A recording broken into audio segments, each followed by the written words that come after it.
Senhor presidente, senhores e senhoras vereadores, distinto público aqui presente, temos nosso compositor, sua família, José Severino, nosso homenageado, nossos ouvintes de casa que nos acompanham pela Rádio Guaíra, pela internet. Senhor presidente, ontem pela manhã, quando estávamos juntamente com o grupo do Terço dos Homens na capela da Eletrosul, e lá participando da reza, das orações, nós pedimos aos que lá estavam para que o terço que estava sendo rezado fosse pela intenção, fosse oferecido a nossa padroeira, Nossa Senhora Aparecida, para que ela interferisse junto a Deus pelo Brasil, para que ela intercedesse pela situação preocupante em que o povo brasileiro vive os últimos meses.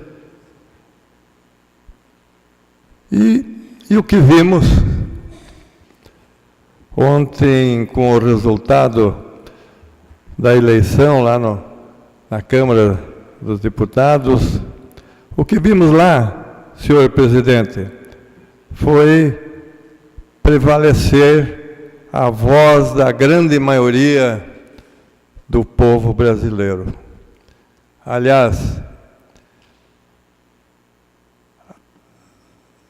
os políticos terão que se adaptar à realidade que está aí. E os que não fizerem isso, os que não ouvirem, não derem condições para que o povo participe das decisões desse país, poderão perder o bonde da história. Mas não temos dúvida que com aquele resultado que aconteceu ontem, a história deverá mudar.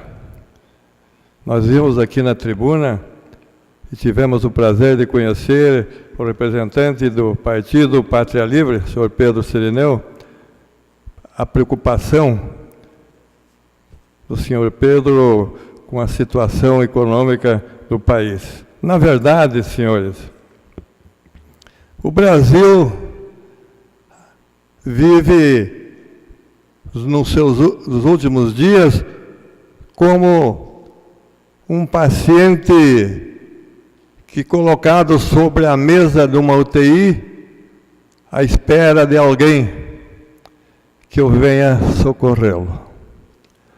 A situação é dramática. A situação é que os que se dizem administradores desse país terão que tomar rapidamente. Cada hora, cada dia que passa, a situação fica cada vez mais preocupante.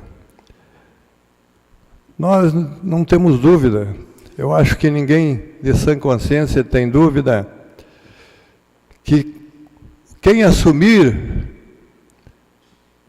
a direção desse país, com o resultado desse impeachment que já foi aprovado na Câmara e deverá ser confirmado pelo Senado, porque nós não podemos imaginar que lá no Senado da República possa ter alguém antipatriótico que não tenha interesse de resolver a situação em que se encontra esse país.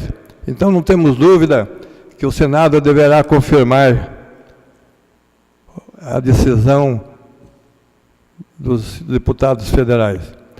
Mas é como eu dizia, senhor presidente, independente de qualquer partido político que vier assumir a direção desse país, terá que imediatamente convocar o povo brasileiro, convocar todos os brasileiros e brasileiras de bem desse país para construir um plano de reconstrução nacional. Só isso, um plano de salvação nacional. Porque a situação é como nunca esteve. Nós temos aí, os senhores todos têm acompanhado, dispensa comentário, nós temos quase 10 milhões de brasileiros que já perderam o emprego. A saúde, por amor de Deus, não existe mais assistência à saúde no Brasil. Então, senhores, a situação é caótica, mas não vamos desistir do Brasil, como dizia aquele saudoso candidato que tragicamente, através do acidente, não conseguiu concorrer a presidente da República. A situação é de não desistir. Vamos, como diz aquele provérbio chinês, não vamos amaldiçoar a escuridão, vamos acender uma vela, vamos fazer a nossa parte, vamos fazer com que cada brasileiro sinta-se responsável por essa situação e procure ajudar a recuperar essa situação desse país que nós tanto amamos e que felizmente encontra-se na situação que jamais qualquer brasileiro de bem desejaria que isto tivesse acontecido. Obrigado, senhor.